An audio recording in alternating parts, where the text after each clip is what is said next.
पाहता लोचने सुख झाले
चंदनाचे हात पायही चंदन,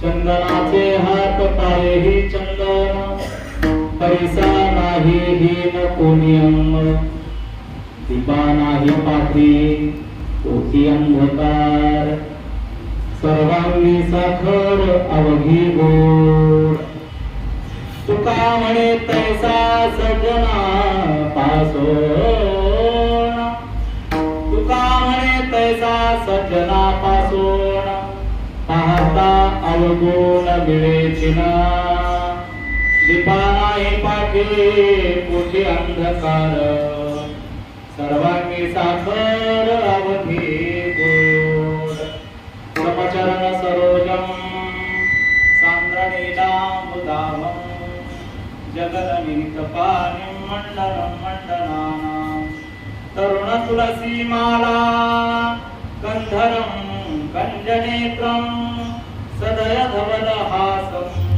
विठ्ठलं चिन्तयामि, पांडुरंगाकरू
अलंकापुरी रम्य सिंहासनस्थं पदाम्बुजस्फुरति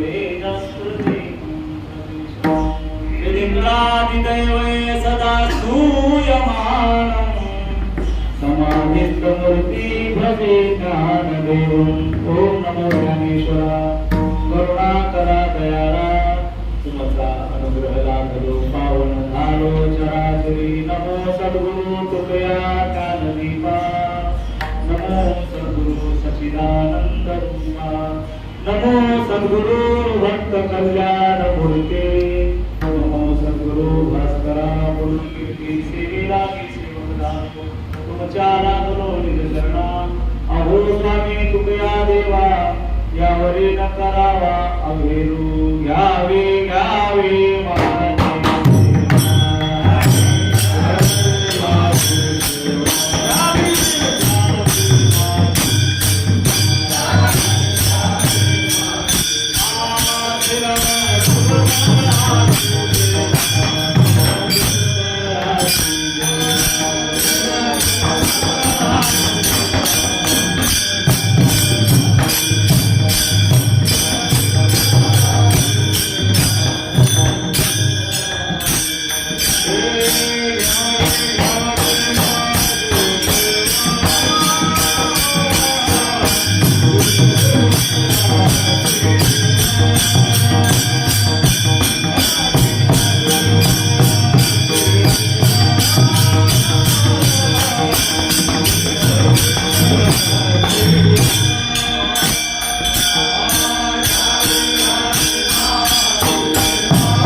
कीर्तनरूपी सेवेसाठी निवडलेला अभंग देऊचे श्रीमंत संत वैराग्याची मूर्ती असणारे माझे जगद्गुरु तुकोबा यांचा संत प्रकरणातील अभंग आहे.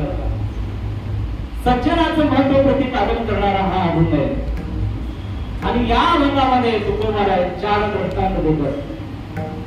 संतांचं सज्जनाचं साधूचं महत्व पटवण्यासाठी चार दृष्टांत दिलेले आहेत.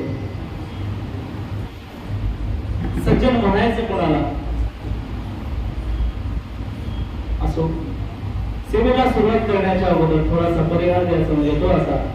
प्रतिवर्षाप्रमाणे चालत असलेला हा अखंड हरिनाम सप्ताह संत तुकाराम महाराज भजनी म्हणतात इसाम्या बाजार आणि त्यातले आजचे हे सप्ताह ते दुसऱ्या दिवसाची कीर्तनाची सेवा माझ्यासारख्या पामराकडे आले मी माझं परम भाग्य समजतो.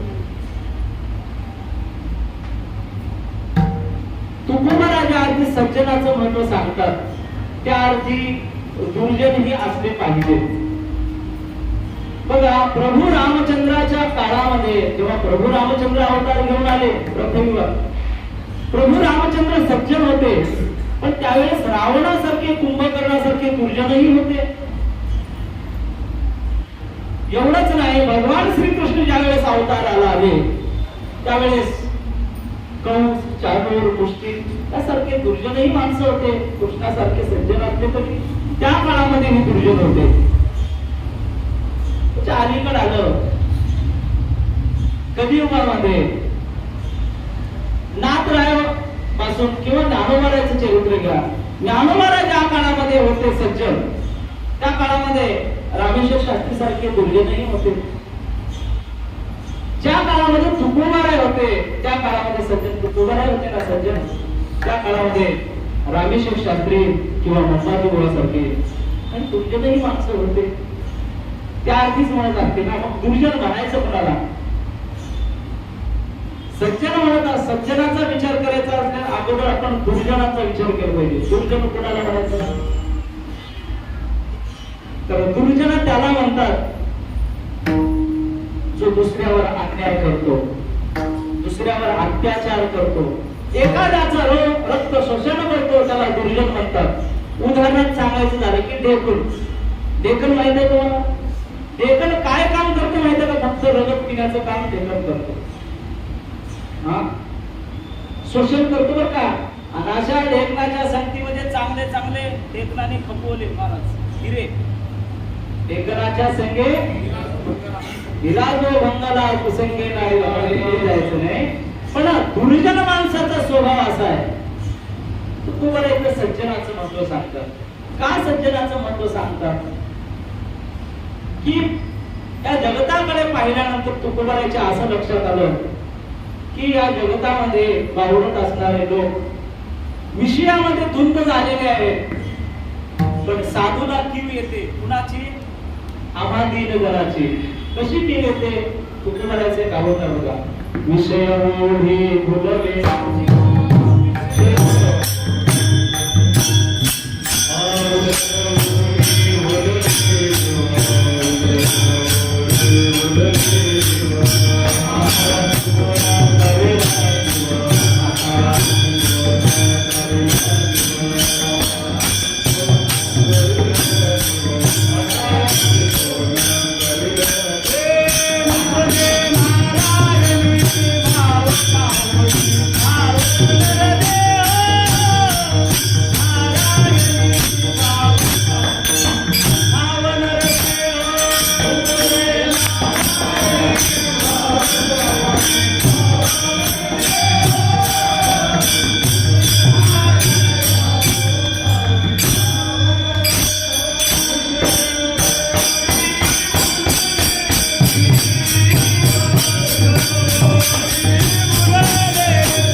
लुकजे नारायणे भाव पाहुणे भावनरदेव.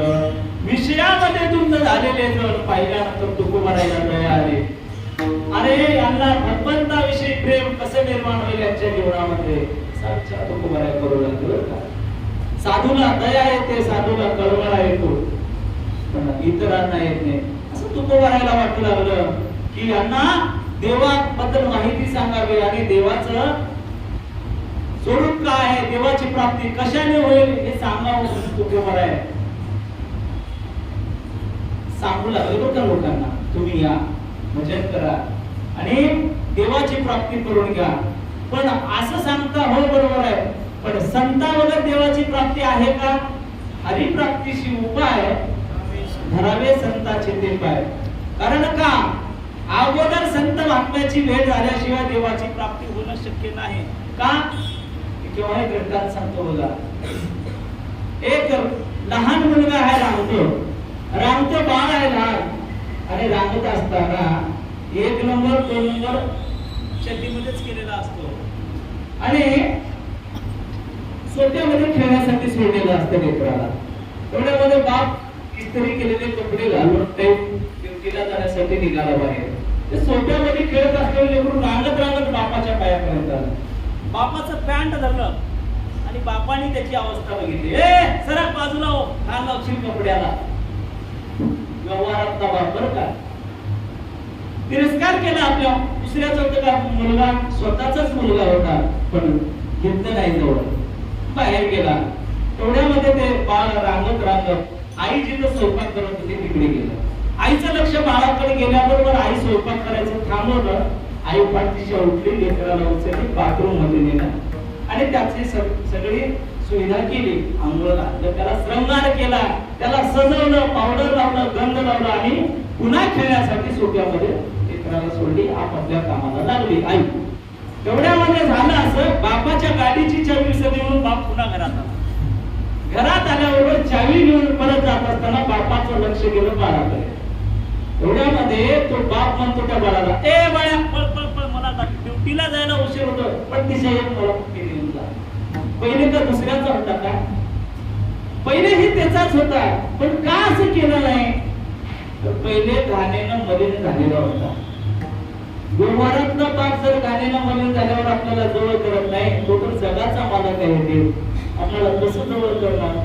त्यासाठी आपण संत महात्म्याकडे गेलं पाहिजे. संत महात्मा म्हणजे कोण आहे? तर आपली आई आहे. तुम्ही संत मायवा कायनी पतित कीर्तिवान. संत महात्म्याकडे आपण जर गेलो की आपले सगळे विकार होऊन काढण्याचं काम संत करतात. सांगू नये. थोड्यामध्ये काही लोकांनी प्रश्न केला, महाराज संत सांगता तुम्ही संताकडे शरण जा, संताच्या जवळ जा, पण ते संत असतात कसे? संताबद्दल काहीतरी माहिती सांगा ना आम्हाला. संत राहतात कुठे? संताचं काहीतरी लक्षण सांगा, संताचं एखादं उदाहरण सांगा. संत अशा प्रकारे राहतात, संत अशा प्रकारे राहतात, अशा प्रकारे काहीतरी उदाहरण सांगा. अभंगाच्या पहिल्या चरणात महाराज सांगतात,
पहिल्या चरणामध्ये दृष्टांत दिला तुकोबारायांनी चंदनाचा. चंदनासारखे संत असतात, चंदनासारखे सज्जन असतात. का चंदनासारखे सज्जन असतात, संत असतात? संतांमध्ये आणि चंदनामध्ये काय साम्यता आहे? तर चंदनामध्ये आणि संतांमध्ये असं कोणतं गुण आहे जे सारखं आहे? तर चंदनाचा पहिला गुण सांगतो तुम्हाला. चंदन हा आपल्या जवळचा सुगंध आपल्या परिसरात राहणाऱ्या सगळ्या झाडांना देतो आणि त्या झाडांना आपल्यासारखं बनवतो. हे गुण चंदनामध्ये आहे आणि तेच गुण इकडे संतांमध्ये पण आहे. आपला सारखे नाही काळ वेळ तया लागी, हे गुण चंदनामध्ये आहे. का? एकनाथ महाराजांचे एक गुण आहे, सर्वांगे सुवास करीतो उगला राजे, सोबताने तरवर चंदन करी तशी जाये. सर्वांगी सुवास, शांत बसत नाही.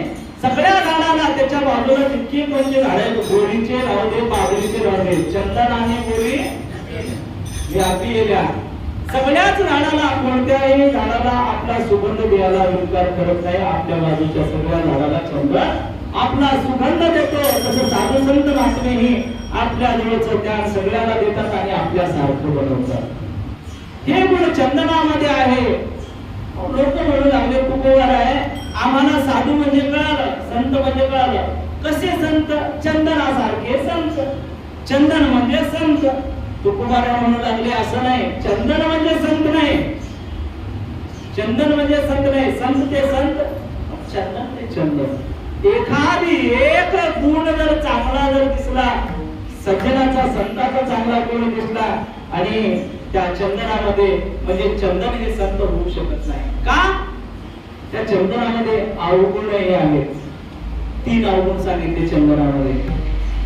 पहिला अवगुण सांगतात चंदनाचा, चंदन हा सगळ्या झाडाला चंदन बनवतो, पण एका झाडाला चंदन बनवत नाही. कोणत्या? वेळूच्या. वेळूच्याच नाही, 3 झाडाला चंदन बनवत नाही. पहिलं झाड सांगितलं तुम्हाला वेळूचं. वेळूच्या झाडाला का चंदन बनवत नाही? तर चंदन हा वेळूच्या झाडाला का चंदन बनवत नाही, त्याचं एक कारण आहे. वेळूच्या झाडाला गाठी आहेत. बाहेरून असल्या असत्या तर साळून काढल्या असत्या, पण वेळूच्या झाडाला गाठी कशी आहेत? बापूला मधल्या गाठी आहेत. काही काही माणसं पण तसे गाठीचे राहतात. लोक म्हणतात बघा, हे मधल्या गाठीचे. काही माणसं असतात तसे मधल्या गाठीचे, त्याला सज्जन काही करू शकत नाही. तसं चंदन त्या वेळूच्या बाबूला आपलं गुण द्यायला तयार नाही. का? तर वेळूच्या बाबूला चंदन म्हणतो, तो अगोदर आपली गाठ काढून टाक पोटातली, मग मी तुला सुगंध द्यायला तयार आहे. पण वेळूचा बाबू काय आपली गाठ काढायला तयार नाही. म्हणून चंदन हा वेळूच्या बाबूला चंदन करत नाही. एक अवगुण सांगितला. दुसरा अवगुण सांगितला हिंगाचं झाड. हिंगाच्या झाडाचं असं आहे, हिंगाच्या झाडालाही चंदन बनवत नाही. का बनवत नाही? एखाद्या घागरीमध्ये कचरा पडलेला आहे, भरलेली घागर आहे, कचरा पडलेला आहे घागरीमध्ये, आणि त्या घागरीमध्ये जर आपण स्वच्छ पाणी कितीही वतलं तर किती दिवसानंतर पाणी स्वच्छ होईल मध्ये? शक्य आहे का? त्यासाठी अगोदर काय करावं लागतंय? घागर पालती करावी लागते, फक्त पाणी सगळं सांगावं लागतं. मग स्वच्छ पाण्यामध्ये जाऊन आवल्याबरोबर ही घागर स्वच्छ पाण्याने भरते. तसं ते झाड आहे का नाही, हिंगाचं झाड, ते हिंगाचं झाड आपलं सुवास सोडायला तयारच नाही. पहिलेच बेकार सुवास त्या हिंगाच्या झाडाचं, त्यांना आपला सुगंध सोडायला तयार नाही. चंदन म्हणतो, मीही तुला आपला सुगंध द्यायला देणार नाही. का देणार नाही? अगोदर तू तुझं दुर्गुण काढून टाक.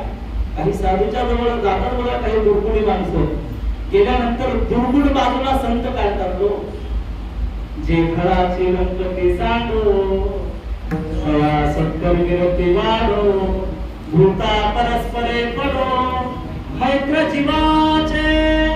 आपल्यात ते दुर्गुण बाहेर काढण्याचं काम साधू करतात. पण त्या हिंगाच्या झाडातलं दुर्गुण बाजूला काढण्याचं काम चंदन करत नाही आणि त्याला सुगंधही देत नाही. दुसरा अवगुण सांगितला चंदनाचा.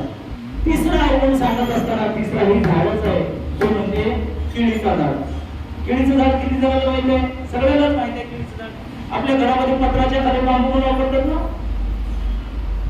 वापरतात का? वापरत नाही तो. केळूचं कधी, केळीच्या बांबूचा कधी वापर होतो का? का वापर होत नाही? एक त्याचा पडदा बाजूला केला की दुसरा पडदा आहे मध्ये, दुसरा पडदा कापून बाजूला केला की तिसरा पडदा आहेच मध्ये. केळीच्या बांबूला, केळीच्या लाकडाला किंवा केळीच्या झाडाला. अरे अशा आज्ञा पडद्याच्या माणसाला देखील मी माझा सुगंध घेणार नाही. कोण म्हणतो? चंदन द्यायला तयार नाही आपला सुगंध. तिन्ही जणाला चंदन आपला सुगंध द्यायला तयार नाही. पण यात त्या दोन जणांना साधूंनी आपल्या जवळ केलं बरं का, संतांनी आपल्या जवळ केलं. तेच बाबू संतांच्या संगतीमध्ये गेलं, पण संतांनी त्याला तोडलं आणि त्याच्यावर आपली पताका लावली आणि खांद्यावर घेतलं. अगोदर झेंडेकरी कुठं असतात? दिदीनीवर सगळ्यात पुढे. आणि पूजा कोणाची होते? पहिले झेंड्याची पूजा होते. झेंड्याची का पूजा झाली? साधूंनी त्याला खांद्यावर घेतलं, संतांनी त्याला खांद्यावर घेतल्यामुळे, सज्जनांनी त्याला खांद्यावर घेतल्यामुळे बापूची ही पूजा होते. पण चंदनाच्या जवळ किती दिवस जरी उगवला तरी त्याचं काही उपयोग त्या वेळीच्या झाडाला होणार नाही. कुणाचं? चंदनाचं. काय ती असते जवळकी. चंदनाच्या झाडाजवळ किती वर्ष तरी उठला बाप, वेळूचा झाड, त्याचा काही उपयोग नाही. महाराज हे आवडून सांगितले तुम्ही चंदनाचे. चंदनासारखे संत नसतात असं म्हणा की मग तसं नाही. एखादी गुण संतांमध्ये आणि सज्जनामध्ये आहे म्हणून चंदनाची उपाय सांगतात. तैसे तुम्ही जावे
आणि तैसे तुम्ही जगी संत चंदनासारखे तुम्ही.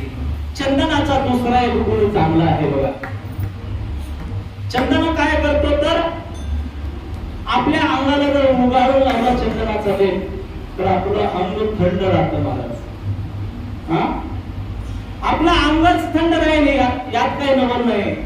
एक कढईवर तापवलेलं तेल, तेलाला उकळी येऊ द्यायची आणि त्या तेलामध्ये एक थेंब चंदनाचा पडला की चंदनाच्या थेंबामुळे तेवढं गरम असलेलं तेल एका क्षणामध्ये थंडगार होतं. ही ताकद कोणाची आहे तर चंदनाची आहे.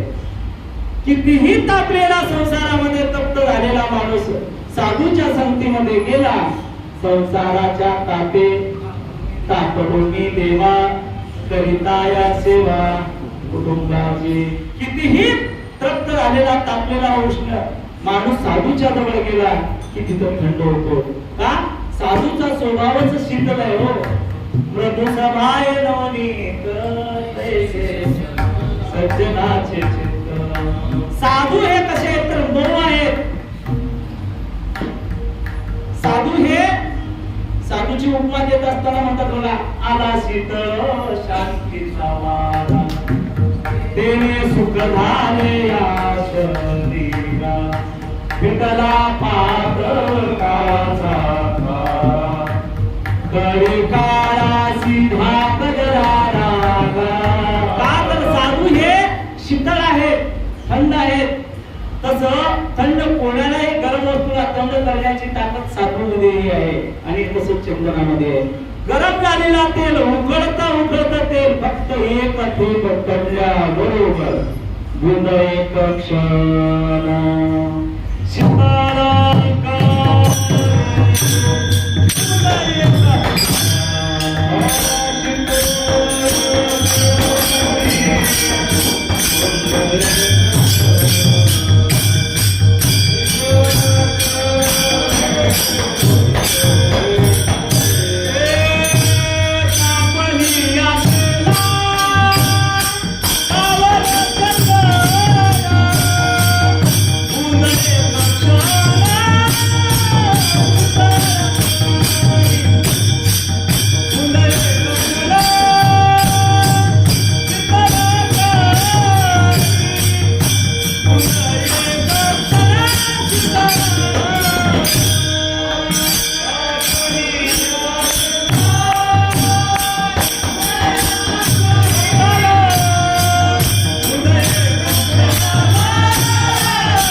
चंदन आहे म्हणे.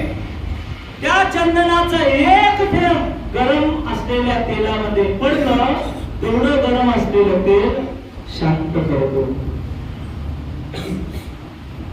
तापलिया तेला पावन चंदन किंवा तापलिया तेला निवमितो कुडी, चंदन निवमितो कुडी, त्रिगुणवंत काली संत संगे, असं एक प्रमाण आहे. पण शांत करण्याचं काम संतही करतात आणि तेलही करतो. तेलाला शांत करण्याचं काम चंदनही करतो. पण दोघांमध्ये साम्यता असल्यामुळे तुकोबारांनी पहिला दृष्टांत दिला चंदनाचा आणि याच अभंगाच्या उत्तरार्धामध्ये दुसरा दृष्टांत दिला परिसा नाही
परिसाचा. परिसासारखे संत असतात, परिसासारखे सज्जन असतात. लोक म्हणू लागले महाराज पहिले आम्हाला दृष्टांत दिला तुम्ही चंदनाचा, चंदनासारखे असतात म्हणला आणि चंदनाला संत समजलो. तर तुम्ही सांगितलं चंदन म्हणजे संत नाही का? चंदनामध्ये आम्ही जवळून जर पाहिलं तर काही अवगुण चंदनामध्ये आम्हाला दिसून आल्यामुळे आम्ही चंदनाला संत म्हणणार नाही. का? अवगुण आहे का जवळ? अवगुण असल्यामुळे आम्ही चंदनाला संत म्हणणार नाही. एखादी गुण जर चांगला जर असेल तर तुम्ही म्हणत असाल चंदनाला संत सज्जन, तुम्ही म्हणा, पण आम्ही म्हणणार नाही. तुकोबारे म्हणले पण नका म्हणू, पण दुसरं दृष्टांत सांगतो तुम्हाला, दुसरं उदाहरण देतो. साधू कसा असतो तर परिसासारखा असतो. परिसासारखा असतो म्हणजे परीस म्हणजे ना संत का, तुकोबाराजांनी तसं नाही. काही गुण त्याच्यामध्ये चांगले आहेत आणि ते गुण संतांमध्ये पण आहेत, म्हणून संताची उपमा देत असताना परिसाची उपमा दिली. परिसामध्ये असे कोणते चांगले गुण आहेत? तर परिसाचा पहिला गुण सांगतो तुम्हाला. परिसाकडे एक असं गुण आहे, कोणत्याही धातूला सोनं बनवण्याची ताकद परिसामध्ये आहे. तुकोबारा म्हणतात आपल्याच महिमाने धातू परिस केले सोने. त्याच्यापाशी एवढी ताकद आहे की धातूला लागल्याबरोबर त्या धातूचं सोनं करण्याची ताकद परिसामध्ये आहे. म्हणून कसल्याही वाईट माणसाने जर साधूच्या संगतीमध्ये गेला, त्या माणसाचं सोनं करण्याची ताकद. काय सोन्यासारखा माणूस आहे असं म्हणतात बघा. सोन्यासारखा म्हणजे का सोन्यामध्ये राहतो का, सोन्याच्या कलरचा राहतो का? सोन्याच्या कलरचा नाही, काही गुण सोन्यासारखे म्हणजे चांगले गुण मध्ये आहे. साधूच्या संगतीमध्ये दुष्ट प्रवृत्तीने जरी गेला तरी साधू त्याला सोनं करतात. परिसाच्या संगतीमध्ये लोखंड गेल्या बरोबर त्या लोखंडाचं सोनं करण्याची ताकद कोणामध्ये आहे? परिसामध्ये. ही एक गुण चांगला आहे. असं साधूमध्ये कोणता गुण आहे का? जे वाईट माणूस जरी साधूच्या जवळ आला आणि साधूने त्याला आपल्यासारखं बनवलं. एकनाथ महाराजांचं चरित्र पहा. एकनाथ महाराजांच्या चरित्रामध्ये फक्त गुळाची पोळी दररोज खायला मिळावी म्हणून हरिजनवाड्यातला मुलगा आपल्या आईला सोबत घेऊन नातराच्या घरी आला आणि नातराला विनंती करू लागली ती बाई, माझ्या मुलाला दररोज पुरणपोळी घालणं शक्य नाही, कारण का आम्ही गरीब आहोत. तुम्ही श्रीमंत आहात, तुमच्या घरी दररोज पुरणपोळीचा नैवेद्य पांडुरंगाला मिळतो, तुम्ही दाखवता. माझा मुलगा हट्ट करतो दररोज पुरणपोळी खायचे, मी कुठलं देणार? नातरा म्हणले असं काही नाही, राहू दे तुझ्या मुलाला, दररोज पुरणपोळी आम्ही देऊ. ते मुलगा म्हणू लागला एकनाथ महाराजांना, महाराज असं समजू नका, तुमच्या घरी राहिल्यावर तुमच्या इथे झाडू मारत, सत्रीच्या हातात टाकी, काहीच करणार नाही म्हणला, फक्त कुंडली झाल्याबरोबर येऊन बसणार पोळी खाण्यासाठी. एकनाथ महाराज म्हणजे काही करू नको बाबा, इथंच पडून राहा, फक्त कुंडलीत म्हणल्याबरोबर जेवायला तरी. आणि काही काय रोखलं, दररोजचं काय काम होतं त्याचं गावाचं, जेवायचा आणि बाजूला झोपी जायचा, इकडे भजन चालू राहायचं. असं आहे साधूच्या संगतीमध्ये गेल्यामुळे तेथे रामाला होईल श्रवण, घडेल भोजन उच्छिष्टांचे. तिथं गेल्याबरोबर आपल्या कानावर भगवंताचं नामचिंतन ऐकायला मिळतं. आणि सगळ्यात मोठी पहिली भक्ती जर कोणती असेल तर ती भक्ती आहे श्रवण भक्ती. श्रवण भक्तीला पात्र झाला कोण? गावबा. त्याचं नाव आहे गावबा. गावबा दररोज झोपी जायचा आणि कुंडली असा शब्द आला सकाळी सकाळी, दुपारच्या वेळेस दैवत दाखवून येतात पंगत बसल्याबरोबर आणि म्हणतात बोला कुंडली, असा शब्द आल्याबरोबर उठायचा, जाऊन पात्रावर बसायचा, जेवायचा. एवढंच काम, दुसरं काहीच नाही. शेवटी एकनाथ महाराजांचा निर्याण काळ जवळ आला, पण रामायण लिखाण चालू होतं एकनाथ महाराजांचं. उर्वरित थोडं शिल्लक राहिलं होतं रामायण. सगळ्यांना वाटत होतं की एकनाथ महाराजांचा मुलगा हरिपंडित काशीला जाऊन पंडित पदवी प्राप्त करून घेऊन आला होता. त्यावेळेस लोकांना वाटू लागलं शिष्यमंडळींना, आता महाराज गेल्यानंतर हे उरलेलं रामायण नातराय आपल्या मुलाला गादीवर बसवते आणि त्याच्याकडून लिहून घेते. काही शिष्यमंडळी विचारू लागले एकनाथ महाराजांना, महाराज आता तुम्ही गेल्यावर हे रामायण कोण लिहिणार? नातराय म्हणाले तुम्ही काही काळजी करू नका, रामायण लिहायची कोणती मोठी गोष्ट आहे? माझा गावबा लिहिल की. गावबा कधी शाळेत गेला नव्हता, पण तेथे राम नाम होईल श्रवण. आला होता पोळी खाण्याच्या निमित्ताने, दुसरं काहीच केलं नाही. आणि तसल्या जड धातूला लोखंडाला कशाची संगत लागली? परिसाची, म्हणजे एकनाथ महाराजांची संगत लागली. त्या गावच्या जीवनाचं सोनं झालं. स्वतः नाथरायांनी आपल्या गादीवर बसवलं कुणाला कावळाला कृपा कटाक्ष न्यावले आपुले पदी बैसविले बाप रखुमा देवर विठले भक्ता विरले भगवान किंवा लावले हात कुरवाळीला माथा सांगितले चिंता न करावी जीव गावा आता इथून पुढे लागलं तू लिखाण कर त्याच्या जीवनाचं सोनं झालं. तसं परिसाच्या जवळ लोखंड गेल्याबरोबर त्या लोखंडाचं सोनं करण्याची ताकद परिसामध्ये आहे. लोखंड विचार करू लागले काही लोखंडाच्या जातीचे अरे म्हणले हे परिस आमची जात संपवायला निघाला चला चिटकतो त्याचं सोनच करतो आपण ह्या परिसालाच ठेवायचं नाही म्हणजे काही तुझे लोक म्हणतात बघा सगळे जण पियाचं खायचं सोडलं तर आम्ही कुणाच्या संगतीला जायचं इथून साधूलाच बाहेर काढलं की आपले आपले जमा होतात असे काही लोक विचार करतात बरं.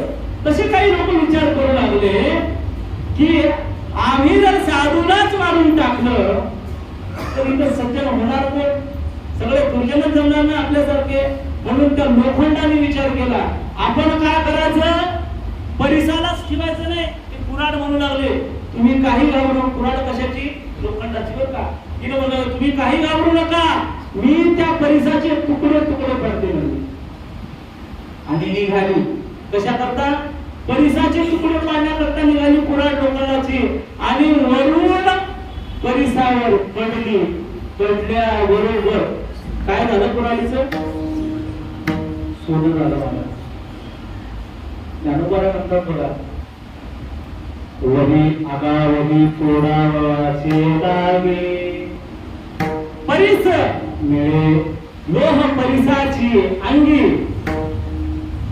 काजे मिळता प्रसंगी सोनीची होईल एकदा जवळ घाव घालण्यासाठी जवळ गेला आणि घाव घालण्यासाठी चिटकला तर त्या कुऱ्हाडीचं हे सोनं झालं मला. ते सोनं करण्याची ताकद कोणामध्ये होते परिसामध्ये आहे आणि गुण असल्यामुळे आणि अवगुणाला कोणी मान देत नाही. तुकोबाराचा आणखी एक प्रमाण आहे की या जगतामध्ये आतापासूनच नाही मागूनपासून हे शिष्टाचार होत आलेलं आहे. अवगुण तर कोणी नाही प्रतिष्ठीला मागे होत आले शिष्टाचार मागच्या पासून आलेला आहे की अवगुणी माणसाची पूजा कोणी करत नाही. ब्रह्मदेवाचं मंदिर आहे का ब्रह्मदेवाचं मंदिर पाहायला मिळत नाही का देव जरी असला तरी एक अवगुण मिळाल्यामुळे कोणी पूजा करत नाही. तसं गुणाची पूजा होते परिसाच्या अंगामध्ये एक गुण आहे आपल्यासारखं गुण आहे कोणतं सोन्याला हे लोखंडाला सोनं करण्याची ताकद परिसामध्ये असल्यामुळे तशी ताकद साधूमध्ये आहे म्हणून सांगतात तुकोबार आहे की परिसासारखे साधू परिसासारखे सज्जन. मग महाराज असं म्हणा की परिसच साधू परिसच संत तुकोबारामध्ये नाही का त्याच्या जवळ गेल्यानंतर आपल्याला त्याची काही अवगुण दिसून येतात. कोणती अवगुण आहे तो परिसाच्या अंगात तर पहिला अवगुण सांगितला परिस हा लोखंडाला सोनं करतो हे खरं आहे पण त्याच लोखंडाला परिस करत नाही आपलं पद द्यायला तयार नाही. पहिला अवगुण आहे. पलीकडे साधूकडे लक्ष केलं तर साधूंनी काय केलेलं आहे एकनाथ महाराजांनी स्वतः आपली जागा त्या गावाला दिलेली आहे. आपलेच पद देई दासा आपलं पद स्वतःच एका दासाला देण्याचं काम साधू करतात पण तो परिस आपलं पद द्यायला तयार आहे सोनं करायला तयार आहे पण लोखंडाला परिस करायला तयार नाही हे अवगुण त्या परिसामध्ये आहे. दुसरा एक दृष्टांत सांगितला महाराजांनी दुसरा कोणता अवगुण आहे तर परिस हा धातूला सोनं करतो हो पण एखादा खापरेचा तुकडा जर परिसाला लागला तर त्या खापरेच्या तुकड्याचं सोनं होते का तुम्हाला प्रमाण सांगतात खापरा परिस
तर देतो तो कोबर आहे, का करत नाही?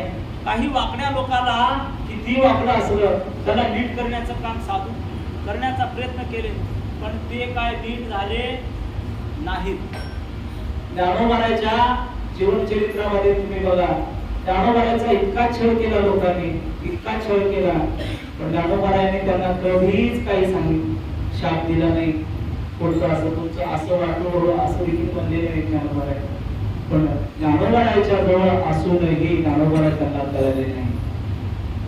काही लोक वाकडे ते वाकडेच असतात, त्यांना देतात तुकोबा सांगतो मी लक्षात. एक लई शिकलेला डिग्री घेऊन गावात आला आणि गावात येऊन त्याने सांगितलं की मी कुत्र्याचा शेपूट वाकडा असेल नीट करून दाखवेल. आणि त्यानं काय केला, एक कुत्र धरला आणि कुत्र धरून आपल्या घरी नेला आणि त्या कुत्र्याचं शेपूट एका नळीमध्ये घालून ठेवला. किती दिवस? 6 महिने ठेवला. 6 महिन्याच्या बाद त्याने विचार केला आता नीट झाला सर, आता गावच्या पाटलाला बोलवा, याचं उद्घाटन करावं. कशाचं? या नळीचं. आता बाजूला काढायचे ना नळे, त्यासाठी विचार केला आणि गावच्या पाटलाला बोलवून घेतला. सांगितलं कुत्र्याचं शेपूट नीट झालेलं आहे, चला तुम्ही. आता ते नळी काढल्याबरोबर नीट तुम्हाला दिसून येईल. पाटील सगळे आले बघा, सगळे आल्याबरोबर कुत्र्याच्या शेपटाची सगळी पूजा झाली. नळी बाजूला काढल्याबरोबर काय झालं? जैसे थे कविता लोहे नीट स्वानाचे पूस तुकोबाला सांगतात. तुम्ही जर नीट करायचा प्रयत्न बी केलो, नीट होत नाही कुत्र्याचं शेपूट. का? आणि त्याचं दुसरं उदाहरण दिलं, खापरा परिस काय करेल. एखाद्या जड बुद्धीच्या माणसाला बक्कळ सांगण्याचा प्रयत्न करा. आता शाळेमध्ये शिकवणारे मास्तर एका मुलाला एकदा सांगितल्याबरोबर समजतं, एखाद्याला 2दा सांगितल्यावर समजतं, एखाद्याला 10दाही सांगितलं तरी समजत नाही.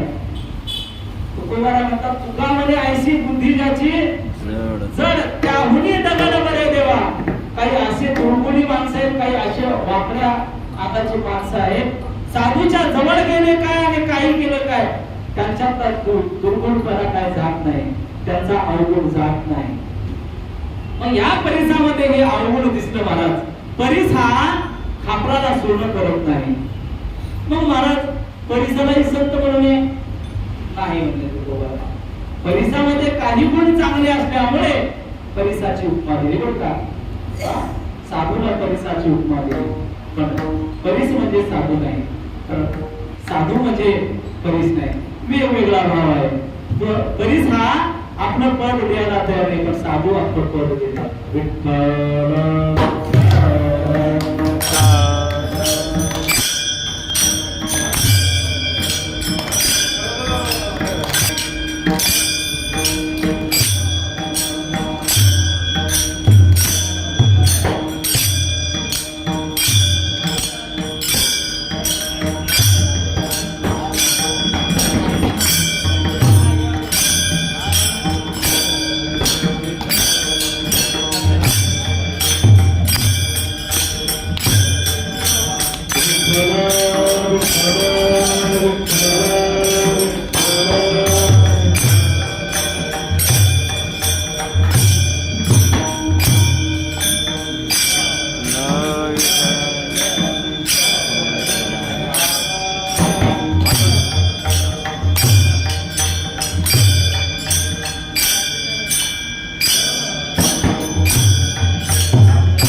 म्हणणारे काही माणसं, महाराज बरीच म्हणजे ही साधू नाही, सज्जन नाही का?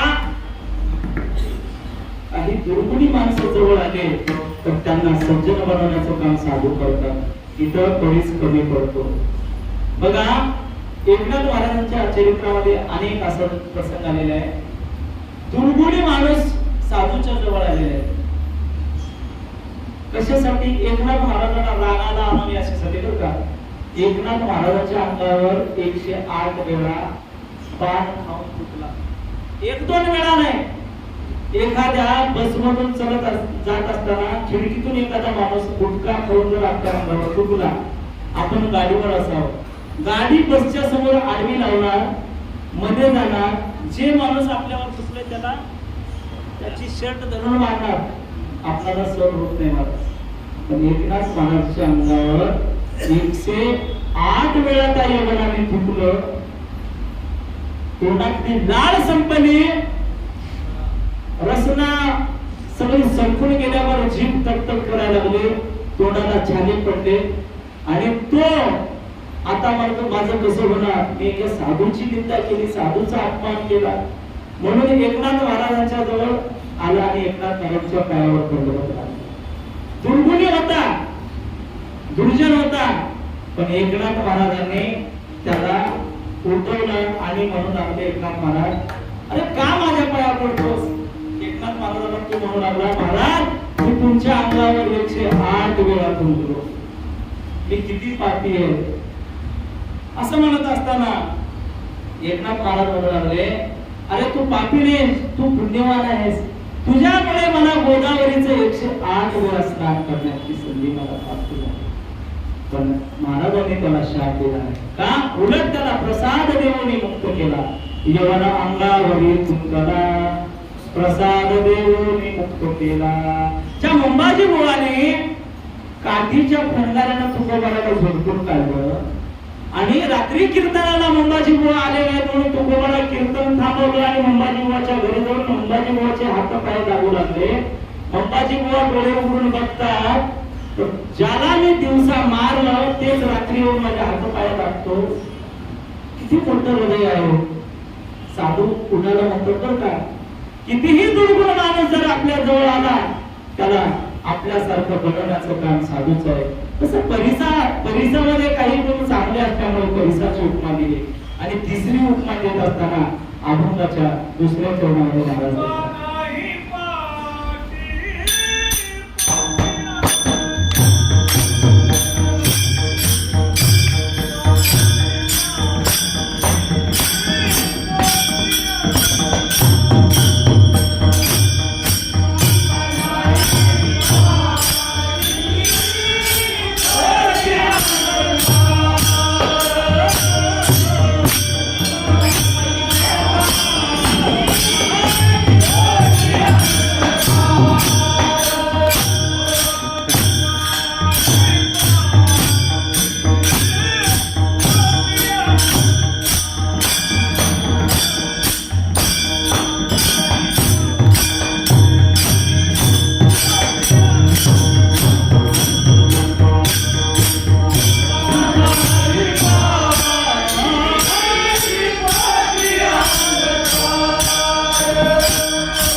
दिव्याचं दिलं बरं का.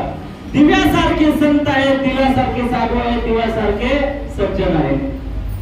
बरोबर लोकांनी विचारलं तुम्ही चंदनाचा दृष्टांत दिला, चंदनाचे काही गुण सांगण्यात मिळाल्यामुळे चंदनाला सज्जन सांगितलं, आम्ही मान्यता केली.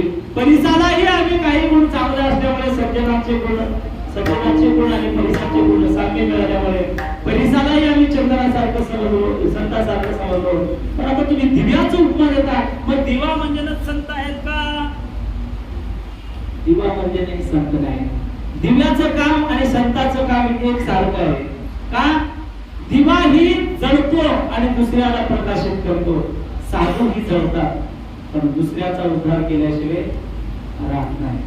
बघा आपण झोपलेले आहोत, आम्हाला जागृत करण्याचं काम संत महात्मे करतात का? अनेक प्रमाणे उठा जागे वारे आता, स्मरण करा पंढरीनाथा, भावे चरणी देवा माता, लिंगवी व्यथा जन्माचा गणतारा जागा करण्याचं काम करतात. अरे तू इतका का झोपलायस?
तुझ्या हितासाठी करी वसवासी, घेते न घे शिवा सुदेवाचे. अरे जागा हो, जागा करण्याचं काम साधूही करतात, म्हणजे वाट दाखवण्याचं काम साधूही करतात. आणि एखाद्या अंधारामधून आपण जात आहोत तर आम्हाला वाट दाखवण्याचं, रस्ता दाखवण्याचं काम दिवा करतो. म्हणून दिव्यासारखे संत, संतासारखा दिवा. दिव्याला संत म्हणायचं का? नाही महाराज, दिव्यामध्ये ते गुण आहेत, प्रकाश देण्याचं काम दिवा करतो. अंधारात उजेड आम्हाला एखादी वस्तू सापडत नसेल, ती वस्तू दाखवण्याचं काम दिवा करतो. आम्ही तुम्ही अंधारातच आहोत आम्ही, पण आम्हाला उजेड दाखवण्याचं काम जसं इकडे दिवा करतो तसे इकडे संत करतात. दोन्ही मध्ये साम्यता आहे. म्हणून दिवा नाही पाठी, दिव्याची उपमा दिली. पण दिव्यासारखे संत म्हणून दिव्याला संत म्हणायचे का? नाही. महाराज सांगतात दिव्यामध्ये 5 अवगुण आहेत. एक जरी गुण दिसला तर त्याच्या मागे 5 अवगुण आपण त्याच्या बरोबर गेल्यानंतर करतात. दिवा बघा, एखाद्या मंदिरामध्ये दिवा लावतात, मंदिरामध्ये दिवा लावल्यानंतर तिथे दिवा लागतं आपल्याला, इथे दिवा लावू नका, मंदिर काळं होत आहे, दिवा बाहेर लावा. का? तर दिवा हा दिव्याचा पहिला अवगुण आहे. मंदिरात लावला तर मंदिर पूर्ण काळं करतो दिवा. एक अवगुण सांगितला. दुसरा अवगुण एक म्हणा बघा, दिव्याखाली अंधार, दिव्याखालीच अंधार आहे म्हण आहे ना, हे पण अवगुणच आहे दिव्याचा. आणि तिसरा अवगुण सांगितला बघा, दिवा हा स्वतः प्रकाश देत नाही, तेल पितो. तो त्याचा अवगुण आहे. तेल पिल्याशिवाय उजेड देत नाही. तेल संपू द्या, दिवा विझून जातो, हो तेल लागतं त्यासाठी. तेल पितो, तेल पितो एवढंच नाही, वात जातो. वात संपली जळून जळून तरी विझून जातो ना, हे पण अवगुणच आहे. दिवा हे तेल पितो, वात जातो, मग प्रकाश देतो. पण साधू संत तसं नाही बरं का, कुणाला जाळत नाही, कुणाला दोष लावत नाही, कुणावर अन्याय अत्याचार करत नाही. पण इथं दिवा एखाद्याला जाळतो मग स्वतः प्रकाशित होतो. हे अवगुण आहे. आणि 5वा शेवटचा अवगुण, दिवा हा चौथा अवगुण, दिवा हा पाणी शिंपडल्याबरोबर दिवा कसं करतो, तडतड करतो. आणि पाचवा अवगुण सांगितला दिव्याचा, वारा आल्याबरोबर दिवा शांत होतो. असे साधू म्हणते ना का, साधूमध्ये असे एकही अवगुण नाही. कितीही वारा आला, लोकांनी नाही तुकोबाराच्या घरचं दिवाळं काढलं, तुकोबाराने पूर्ण दिवाळं निघालं हो, पण तुकोबाराने सगळ्यांना वाटून टाकलं. कधीच दोष दिला नाही लोकांना, स्वतः जळत राहिले तुकोबाराय. पण देवाकडेही काही तक्रार केली नाही आणि सामान्य माणसालाही संत महात्मे काही म्हणत नाहीत का. अशा वाचल्या वाऱ्यामध्ये देखील संत महात्मे झळकत राहिले, पडकत राहिले, पण दिवा मात्र वारा आल्याबरोबर विसरून जातो. हे अवगुण दिव्यामध्ये आहे, हे अवगुण साधूमध्ये नाही. पण साधू आणि दिव्यामध्ये फरक आहे. साधूमध्ये आणि दिव्यामध्ये कोणता फरक आहे, तर साधू हे कसल्याही परिस्थितीमध्ये डगमगणारे साधू आहेत, पण दिव्यामध्ये काही अवगुण असल्यामुळे दिव्यासारखे संताला दिवा म्हणता येत नाही. का तर अवगुण आहेत ना, काही गुण चांगले असल्यामुळे तुकोबारायांनी उपमा दिली दिव्याची. आणि शेवटचा दर्शन सांगत असताना तुकोबाराय साखरेचा दिवा बघा. जुना काळ होता, झाला आपला शेवटचं आठवत आले. जुन्या काळी लोक घरला जर पाहुणे आले की चहा करत नव्हते. आता जसं आपण चहा करतो पाहुणे आल्याबरोबर, तसे जुन्या काळी लोक चहा करत नव्हते. जुन्या काळी लोक सोयरे आले की त्यांना खाण्यासाठी काही फळं, काही वस्तू देत होत्या. असा एक जुना काळ. त्या जुन्या काळी पाटलाच्या घरी एक 25 माणसं सोयरे आले घरला. पाटलाने विचार केला, आपल्याला आता स्वयंपाक व्हायला पण खूप वेळ आहे, सोयरे तर घरी येऊन बसले, त्यांना टाइमपास करण्यासाठी काय द्यावं. मग त्यांनी काय केला, त्या सोयऱ्यांपुढे खारीक आणले बघा, खारीक टोपलं बघा, आणि सोयऱ्यांना सांगितलं हे खारीक तुम्ही खा. आता खारीक खात असताना बघा, खारीक कसं खातात, वरली साल टाकून द्यायची, मधले बिया खायचे का नाही ना, मधले बिया टाकून द्यायची, वरली साल खायची. हे खारीकाचं सार काय आहे, तर साल हे सार आहे खारकामध्ये, पण बी हे आसार आहे, बी टाकून द्यायचं आहे. 15 मिनिटांमध्ये खारका संपल्या. 25 सोयरे होते, 15 मिनिटांमध्ये टोटल खारका संपल्या. सोयऱ्याने विचार केला, आता तर 15 मिनिटं झाले आणि आपल्याला स्वयंपाक करण्यासाठी आणि अर्धा तास लागणार आहे, काय करावं. तेवढ्यामध्ये त्या सोयऱ्या, त्या पाटलाचं डोकं सगळं, आपल्या घरामध्ये अनेक बदाम आहेत, बदाम फोडलेले नाही बघा, आठवत आहे, ते बदामाचं टोपलं आणणार, छोटे 2 फोडण्यासाठी बदाम, काय त्याला दगड आणून ठेवले.